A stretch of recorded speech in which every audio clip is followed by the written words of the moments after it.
আজ আমি খাসির মাংস যেভাবে রান্না করছি সেটা আপনাদের দেখাচ্ছি। প্রথমে আমি তো রসুন পেঁয়াজগুলো পরিমাণ মতো ছুলে নিলাম। ছুলে ব্লেন্ডারে আমি একটু পেস্ট করে নেব। পেঁয়াজ রসুন মানে বেশ পরিমাণ মতো দিতে হবে, আর সেগুলোই দেখাচ্ছি। আর আলুটা আমি কি করি, একটু বয়েল করে নিই হালকা। এই মাংসটা আগের দিনই আমি হলুদ নুন মাখিয়ে রেখেছিলাম, আজকে ওই বরফ ছাড়িয়ে আবার একটু নুন হলুদ বেশি করে মাখিয়ে রাখলাম। এবার ওই পেস্টটা, লঙ্কা আদা পেঁয়াজ রসুন সমস্ত পেস্টটা আমি দিয়ে এখানে মাখিয়ে রাখবো, ম্যারিনেট করে রাখবো। ওই পেঁয়াজটা আবার একটু রয়ে গেছে। পেঁয়াজ কি বড় বড় কুচি দিলে কিছুতেই পেস্ট হতে চায় না, তো আমি ভুলবশত একটু বড় কুচি দিয়ে ফেলেছিলাম, তাই এটা রয়ে গেছে। আদা পেঁয়াজ লঙ্কা সব দিয়ে দই ঠই দিয়ে আর এক এক করে আর কি সব দিলাম। মোটামুটি হাফ কাপের ওপরে দই দিতে হবে। আমার 700-র মতো মাংস আছে। আর দিলাম গরম মশলার গুঁড়ো। এবারে আমি কি করলাম, ওটাকে ভালো করে মাখিয়ে আধা ঘন্টা রেখে দিলাম। আধা ঘন্টা ম্যারিনেট করতে রেখে দিতে হবে।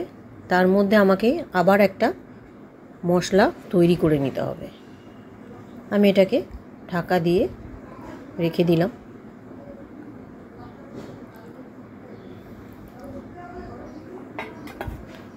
এবার আমি আলাদা করে মশলা তৈরি করে নিচ্ছি। পেঁয়াজ কুচি নিলাম, আবার অল্প রসুন নিলাম, আর আলুগুলো ভেজে রেখে দিলাম।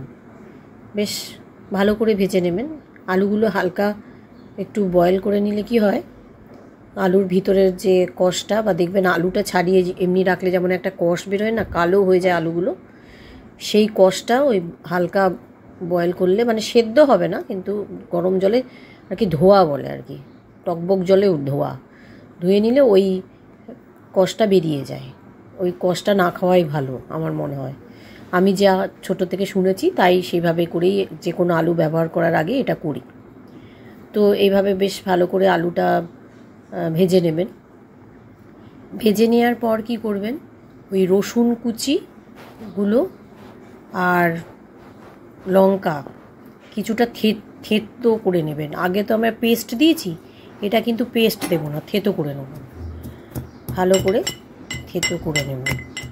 এবারে কড়াইতে আমি তেল দিয়ে অল্প চিনি দিয়ে নিলাম, আর এক এক করে আমি সব দিয়ে নেব। পেঁয়াজগুলো একটু ছাড়িয়ে নেব। এটা আদা পেস্ট, টমেটো পেস্ট, আর হচ্ছে রসুন লঙ্কা থেতো, আর গোটা গরম মশলা, এগুলো ফোড়নে দিতে হবে। এবার তেলের মধ্যে যেহেতু চিনিটা যখনই লাল হয়ে ভেসে উঠবে, শুকনো লঙ্কা তেজপাতা আর গোটা গরম মশলাটা আমি দিয়ে নেব ফোড়নে। এবার আমি কি করব, আস্তে আস্তে সমস্ত মশলাটা দেব। যেমন পেঁয়াজটা প্রথমে দিয়ে নিলাম, পেঁয়াজটা ভালো করে একটু চটকে দিয়ে নেব, তাহলে ছেড়ে যাবে আর কি সব কোয়াগুলো। এরপরে এক এক করে আদা পেস্ট লঙ্কা রসুন থেতো এগুলো সব দিয়ে নেব। এরপরে আর একটু নাড়াচাড়া করব, একটু লালচে লালচে হয়ে আসবে পেঁয়াজটা, একটু লালচে লালচে হবে। তারপরে আমি দিয়ে নেব টমেটো পিউরেটা। টমেটো কিন্তু আমি কোনো দিনই বীজ সমেত খাই না, বীজগুলো আমি সব সময় বার করে নিই। যেইটুকু টমেটোই ব্যবহার করি না কেন, যতটুকুই ব্যবহার করি, আমি বীজ কিন্তু খাই না। আপনারাও খাবেন না, না খাওয়াটাই ভালো। শুনেছি বীজগুলো খেলে আর্থারাইটিস, পা ব্যথা এগুলো বেশি হয়, তাই আমি বীজটা কিন্তু কোনো দিনই খাই না।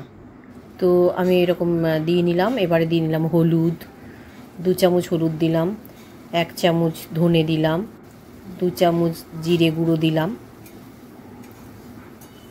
এবার ভালো করে একটু নাড়ব। নেড়ে নেবার পর আমি এইবারে একটু নুন দিয়ে নেব। নুন তো মাখার সময় দিয়েছি, এখন একটু নুন দিয়ে নিলাম। আর তেলে তো একটু চিনি দেওয়া আছে, পরে প্রয়োজন মতো চিনি দেবো, এখন আমি দেবো না। এখন আবার একটু নাড়াচাড়া করার পরই আমি কি করব, মাংসটা এবার ঢেলে দেবো।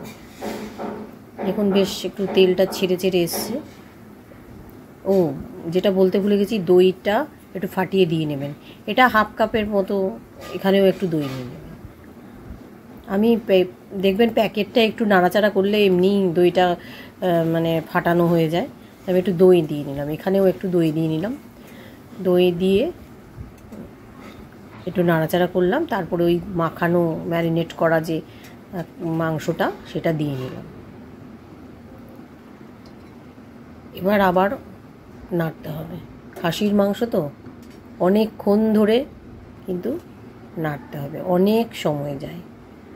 আর হাই ফ্লেমে নাড়তেই থাকবো। খুবই ইজি ব্যাপারটা নয়।